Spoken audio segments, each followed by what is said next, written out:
new series about the arts program at Dartmouth-Hitchcock Medical Center here in Lebanon, New Hampshire.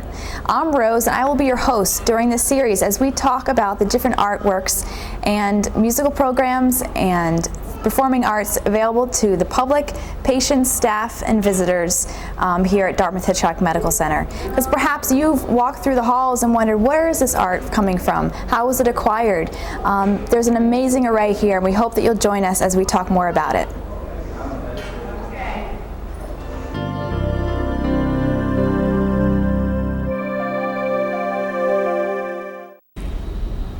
Here we are today again in the Dartmouth-Hitchcock Medical Center. We're talking about the arts program here at DHMC. And I'm sitting here with Elizabeth Gordon. She is the art program coordinator. And she's going to talk to us about the amazing array of artwork that you can find at the hospital and a little bit about the background of it and how it all comes together. So Elizabeth, let's just begin with a brief introduction on how you became the arts coordinator and a little bit of your background. Well, I've been here for about 3 years, and before that there was somebody who was the arts coordinator before me. But it originally started as an arts committee of people who really wanted to bring art into the hospital, and that actually began in the old hospital at Mary Hitchcock. Okay. So there's always been an interest in having art in the hospital, and recently they've been actually made it into a program, the DHMC Arts program. So I've been hired, I was hired, as I said, 3 years ago, and I've been working part-time ever since. I came here from the Hood Museum, where I've been working in a variety of different roles, programming and education. So. Wonderful. So the arts program here there's many different facets to it. So let's kind of just discuss, let's start with maybe the permanent collection and the art that's on loan from artists. Explain a little bit first how DHMC acquires the art. What kind of funds are available, and how is it all? Well, it's been evolving. Actually, our major collection really began with the donation by the Rockefellers, Lawrence and Mary Rockefeller, of actually over 100 Audubon prints that were produced in 1985. Okay. So that kind of is a foundation for our collection, and we've actually relied on the generous donations of artists throughout the years. We've gotten some wonderful donations, mobiles, sculptures, things like that. Recently, with the new addition of the doctor's office building and the building of that, we were able to really plan for art for the first time, and we were able to get a wonderful donation by the hospital auxiliary to fund the purchase of work. So for the first time, we were actually able to go out and kind of assess what the art was out there, and to really find art that fit our setting and was made for our setting, and actually many times we actually commissioned work for the spaces. Excellent. So. Can you just pinpoint a couple significant pieces that come to your mind immediately that art collectors or even art enthusiasts or the general public would really be interested in taking a look at? Yeah, we have a couple of really wonderful and monumental things. We have works by Eric Aho, a very large oil painting of his, and he's becoming very well known in Vermont and also in New York. We have a Wolf Kahn pastel, and he's a very nationally known, recognized artist. But we also have a lot of just wonderful work of local and regional artists. We really wanted to focus as much as we could on finding work of the region, and that really reflected the talent of the region. Right, because the arts community here in the Upper Valley is very big. It's incredibly broad. And you're continually looking for more regional artists. You're saying especially for the waiting areas in the doctor's office building, is that correct? That's right, and we were able to really purchase a lot of artwork and a lot of major artwork for the major public spaces, but now we're working on getting work for the waiting areas. And again, I'd really like to focus in on the talent of the local and regional artists and really show off what they have, what we have here. Right. And again, we should mention that, of course, money is always an issue, and you're always looking for additional funds. Yes, we are. We had a wonderful endowment by Gertrude Mertens, who was an artist, and she left a wonderful bequest to the arts program, and has really funded a lot of the programs that we offer. But times being what they are, and budgets and things like that, we can always use another person or two to step forward to help fund the program. Excellent. Well, let's also talk about the changing exhibitions, because there's 6 spots in the hospital that change every 3 months. When did that begin? Or That again began in the old hospital when they invited people to come and show their work, and as a way to get art on the walls without actually having to purchase it. And it's kind of expanded, and now we do have 6 different places throughout the hospital that feature work, and it's sort of like a gallery. The artists come, show their work, they can have it for sale. 25% goes to our arts program, the rest goes to the artist. And it's really been really wonderful. People really like to see the different kinds of art that there is, and they like for it to change. And you know, some things stay the same, but you know, people are always asking me what's next show, and they like to see things, you know, kind of, it makes things fresh for the staff and for the visitors. You know, I should say overall, the reason we have art in the hospital is because we feel that it really provides really a healing environment for our patients and for our staff. And you know, when we kind of bring in this sort of creativity, I've had many patients tell me that in times of real stress or in times of you know, when things are pretty tough, they've been able to really focus in on the art and to really meditate on it. And it's really meant a lot to them. So that's There's kind of why we definitely a have it therapeutic here. aspect to having the art here. Definitely, definitely. Okay. Let's talk a little bit about a couple mural projects that have taken place here at DHMC.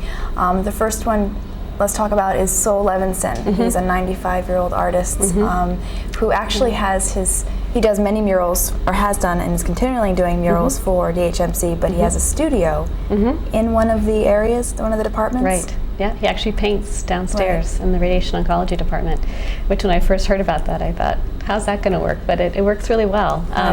Yeah, Sol was trained in the 1930s for the Works Progress Administration, the WPA, and he's of the same vintage as Orozco and Diego Rivera, and in fact I think he knew Diego Rivera. So he's been painting for a long time, and he came here with his wife, who was a patient, and as a way of kind of expressing his gratitude for the care she got. She's been painting here ever since, and so he's filling up the walls downstairs in radiation oncology. He's quite a resource. It's interesting because it's therapeutic for him to be here and paint, and also therapeutic for the patients and visitors when they're coming to their appointments. To see him there just kind of brings probably a new sense of relaxation. It does, to watch him paint and to engage in him. And we actually have one patient has become his assistant, and she helps him, you know, with his paints and with his brushes. And yeah, it is very relaxing actually to watch somebody else create. And he's very engaging, and he loves to talk, and he loves to tell stories. So he's, you know, it's a wonderful thing to have, and a very unique thing, I think, to have in a place like that. Right. And the other mural project was done with Ava Gallery, the local gallery in Lebanon, New Hampshire. Right. Tell us a little bit about that project that underwent. Well, that came about because we have down on level 2, which is a kind of, we call it the tunnel, no light, it's underground because it's near the radiation oncology area. We had a nurse come forward to say that she felt it was very depressing, and that actually patients do go through there quite a bit, and her father had gone through there when he was undergoing treatment, and wanted to know if there's any way we could brighten up the hallway because it was very, very dim. And we didn't really have the funds to put artwork down there, but we kind of brainstormed and came up with the idea of having high school students paint murals. And then I contacted people at Ava Gallery who were delighted to help out, and we ended up having this really great collaborative between the students and the people here. And they actually came and met Sol and talked about mural painting. They went over to the Orozco murals and talked, got a guided tour about mural painting. And then they came up with the concept themselves and presented their drawings and concepts to a committee, and it was accepted, and then they ended up painting them. It took about a year, and they were installed last June, and we had a nice celebration, and the nurse was there and the staff, and it was a great community win-win situation where we had a need and they had a need, and we were able to match those, and it was wonderful. It's just wonderful. That's great. Let's also talk a little bit about the new Artists in Residence program that you just recently hired an artist to work a few hours each week with patients. Is that correct? Mainly with patients. Yeah. She'll be here. Her name's Kathy Parsonet, and she's going to be working about 10 hours a week and starting on the inpatient units. And the idea came about, there are other programs that offer artists in residence, normally mostly for children, but there are some programs that offer for adults. And we've in the past had visiting artists who've come and done projects here, but we really wanted to have somebody, you know, recognizing the benefit that people can get from producing art and engaging with art. We really wanted to have somebody here who could give that experience to our patients. So we've hired somebody, Kathy, to come, and she's just getting started, but people are very enthusiastic, and she's going to be at bedsides for people who are not able to get up. She'll be offering workshops to staff and to patients, and basically just really bringing another aspect of art to the hospital here. So we're excited. Good. And I was just thinking as you were talking that the art here is for the visitors and the patients and the staff, but there's also kind of fun art upstairs for the kids in Chad, which I think is really important as well. And just talk a little bit about that, because I think that's, the art here is for everyone. Definitely, yeah, and that was designed when we built this new building. The Chad people felt very strong they didn't want to have a vanilla kind of waiting area, and they thought that the art could really make it special. And the architects really had a lot of great ideas about how to design that space and how to engage the kids so that they didn't feel like they were coming to the hospital. And I know from personal experience that it works, because my own children will say, oh, can we go to Chad? And, yeah, we have there was some wonderful optical glass that it's sort of like a hologram. So when you walk past it, actually the dolphins leap and the fish swim, and I've seen adults and children going back and forth looking at that. So that's very engaging. Let's talk a little bit about the musical and theater programs, because that's a large part of the art world as well. And you have some performances that are given down in the Rotunda, is that correct? We have a wonderful Steinway grand piano that was donated to us by the Walker family in memory of Christine Walker, who was a patient here. She had a love of music, and they wanted to sort of honor her memory with the piano. And it's played every day, at least once, sometimes twice a day by volunteers. And we have a whole corps of volunteer piano players who come and entertain us, mostly during the noon hour.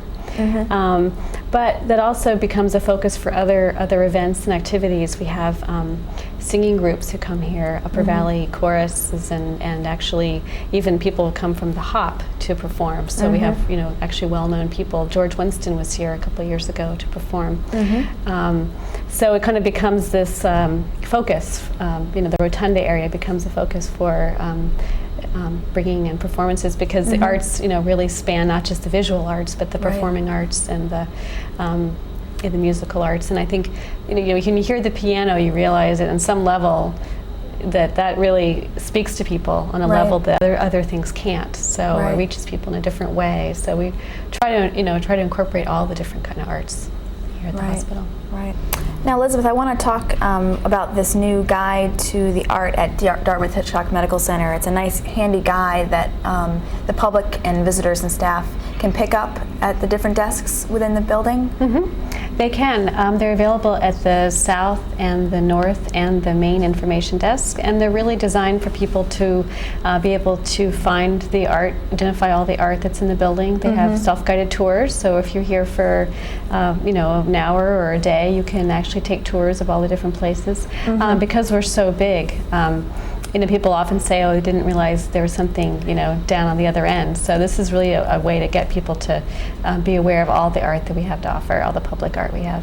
Great. Yeah, it's very handy. There's a map to the different floors, as well as sample pieces listed in here. So it's a very handy guide. So we recommend that you pick it up at the nearest desk.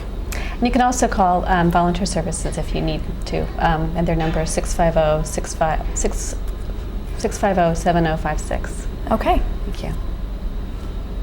And the art to go packs, is that what we were just talking about? Yeah, those are little sort of self-contained art projects that, again, we're just trying to reach out to different populations, and they're mainly meant for people who are here on a short-term basis. Maybe if you're in a waiting area, you're waiting for someone to get out of surgery, you have an antsy child or what have you, these are available at those locations to just sort of entertain you and to kind of engage your mind while you're waiting, or if for also for patients who might be in the bed and kind of needing something to do, activities. Okay. Wonderful. So, I think we've covered quite a few things. Is there anything else you want the general public to know about the arts program? Is there anything that we haven't covered that? Well, I think it's just, I really want the public to know and feel welcome, and that this is available to them. And one time or another, most of us are going to be patients here at the hospital, and for one reason or another, or are going to be here at the hospital. And I just kind of would like them to know what we're doing here, so that they can take advantage of it when they do visit. Great. And maybe just end on a note, like, what are your future goals, or is there something in particular that you're looking forward to do with the arts program in the future? Is there anything in the process? Yeah, I mean, I think I'd still like to expand our collection. I really feel strongly that we really want to put art in as many places as we can, original art, people can appreciate, versus posters and things like that. And so I'm still working on doing that, and I think people are really receptive to that, and I get calls all the time, oh, can we get art in this place or that place? So I see that expanding.